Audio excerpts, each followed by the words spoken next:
sports in Australia and also one of the most highest intense sports around the globe, having the highest attendance and viewership across the whole country of Australia, and is one of the most unique sports in the world. However, Australian rules football is almost unknown on the global stage. So in 2017, the AFL designed a concept which would take the Australian rules football to the world, and this was called AFLX. The X is for extreme. But guys, before we get into this video, BR Designs, our new design company, is your one-stop shop for your AFL prints. We have designs for every single team, so make sure to head down to the description below, head to BR Designs to find your desired AFL design.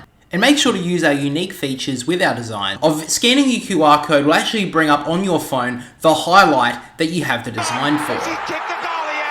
And don't forget at checkout to use code AFLX for 10% off your purchase for the next 48 hours. So getting quick guys, let's get back into it. Now, AFLX was introduced essentially to be a version of cricket's T20 format. Now, some of you may have forgotten about AFLX, but in 2017 the AFL concepted a new format which was used to showcase the AFL across the globe. Now, the AFLX format would be much different from the game we know and love. Firstly, AFLX would be played on a soccer field rather than an oval. Now, the reason for this was to accommodate for world sporting grounds that were mostly used for soccer fields rather than ovals, which are less common. Now, to the rules of this format, first of all, teams would have 10-player squads with 7 players on the field and 3 players on the bench. The 7 players on the field would be located into zones consisting of 2 players in defence, 3 midfield players, which would also include a ruckman, and 2 players in attack.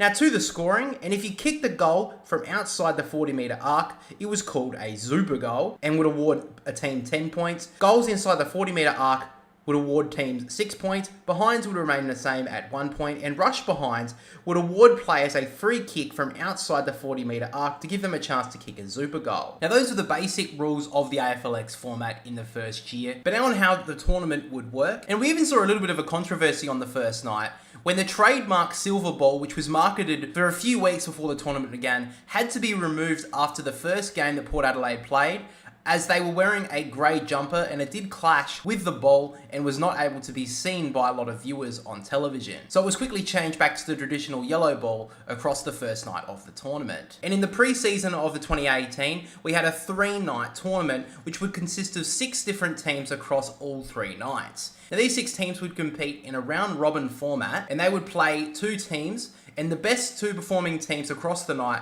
would play in a grand final. Now, the 3 teams who won the AFLX tournaments in 2018 were the Adelaide Crows on the first night, the Melbourne Demons on the second night, and the Brisbane Lions on the third night. So after everyone got to see what the AFLX had to offer on its first year of the tournament, it was met with mixed reviews. But to be honest, you could bring this down to people just not being able to deal with change and seeing something new. And to be on the side of the AFLX on 2018's first tournament, the first year actually recorded more than 40,000 fans attending the tournament in Adelaide, Melbourne and Sydney. And in Melbourne, the TV ratings were reported as modest by the AFL standards, with the 3 events drawing an average 5-city metro audience of over 120,000 people on Channel 7's secondary channels. And if you do remember the teams that were picked for these tournaments in the first year, they were not actually lining up their best players, as they did not want to risk injuries to some of the best players in the AFL competition. So most of these team squads consisted of players that were very young and inexperienced and probably didn't even play an AFL game to that point. And the one thing that I believe that AFLX had going for it in its first year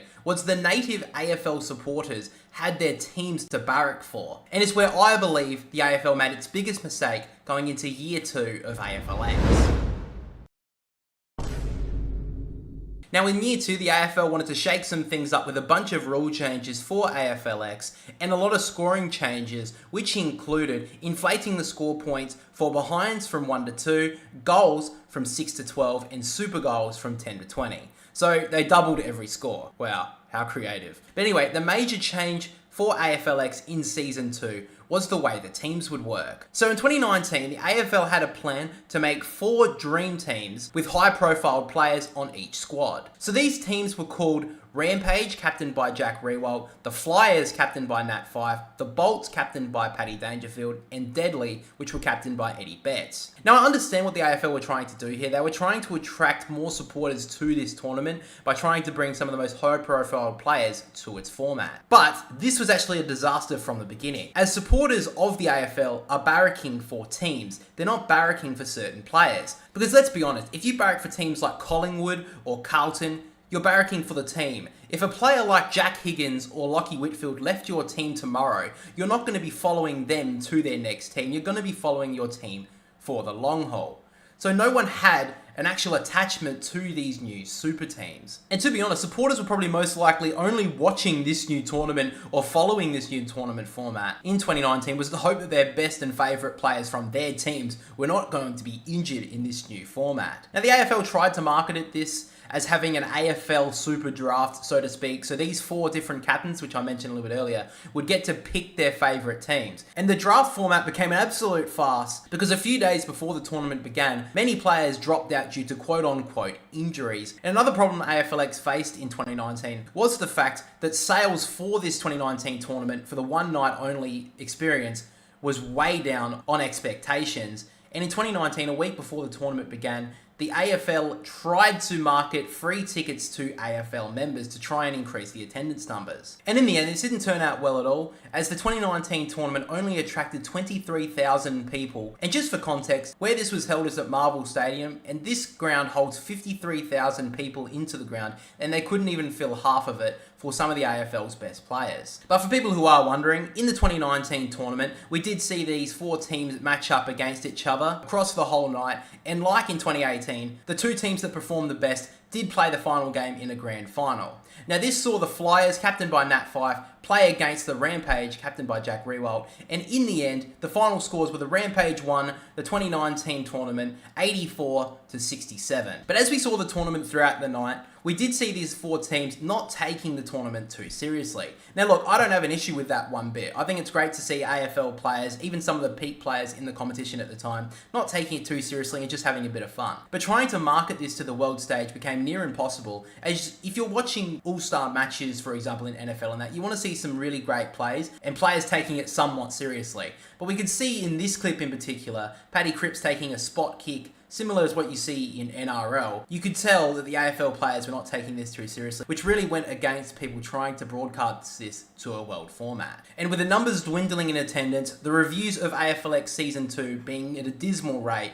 in August of 2019, the AFL announced that they would no longer continue with this AFLX format and would take a stronger interest in AFLW. Now looking at AFLX, I think it is a high-paced game, but it's not what the AFL actually is. So broadcasting AFLX to the world stage, if someone came from AFLX and actually somewhat enjoyed it, they would come to the AFL and realise they're 2 completely different games. It's very different to games like T20 cricket and rugby sevens, as it's just a quicker format of those respective sports. But AFLX is completely different to AFL as a whole. And looking at it from a supporter point of view, I think AFL is very high-paced and very intense sport, which Test cricket doesn't really have, so they needed a T20 format. But AFL football does have a marketable sport. So I believe that was the biggest mistake the AFL made in terms of trying to broadcast the AFL to the world stage. It's probably just as bad as the AFL going and playing in China for a couple of years. I mean, we're even seeing the likes of the NRL this year going to play in Vegas to promote rugby league on the global stage, and yet the AFL continued to bury its head in the sand on this massive issue. We've even seen the likes of AFL player in Mason Cox say that he wants to broadcast the AFL to America, where of course he originally comes from. And that's great to see, but the AFL continue to do nothing on a world format. So anyway guys, I really hope you liked this deep dive into AFLX, and I really hope you enjoyed this video. And I guess the one thing that I'd like people, or the AFL, to take away from this is that the AFL need to broadcast this game to the world, as the AFL has such a big market to hit on the world stage, but we continue to just bury our heads in the sand and keep on just broadcasting it to the Australians, which every single Australian knows about AFL, at least to some extent. But we have such a big market across the world, and we continue to lag behind on this issue. But guys, if you did enjoy this video, make sure to like, subscribe, all those wonderful things. Make sure to show a friend as well if you think they would enjoy it. Go Rampage, I guess. I'm not really a big fan of the Rampage. I think I was the follower of the purple team, I believe, the Flyers, because Isaac Heaney was in it, and I'm a Sydney Swan supporter. Make sure to let me know down below who you supported in AFLX. Thanks for watching. We'll catch you all in the next one.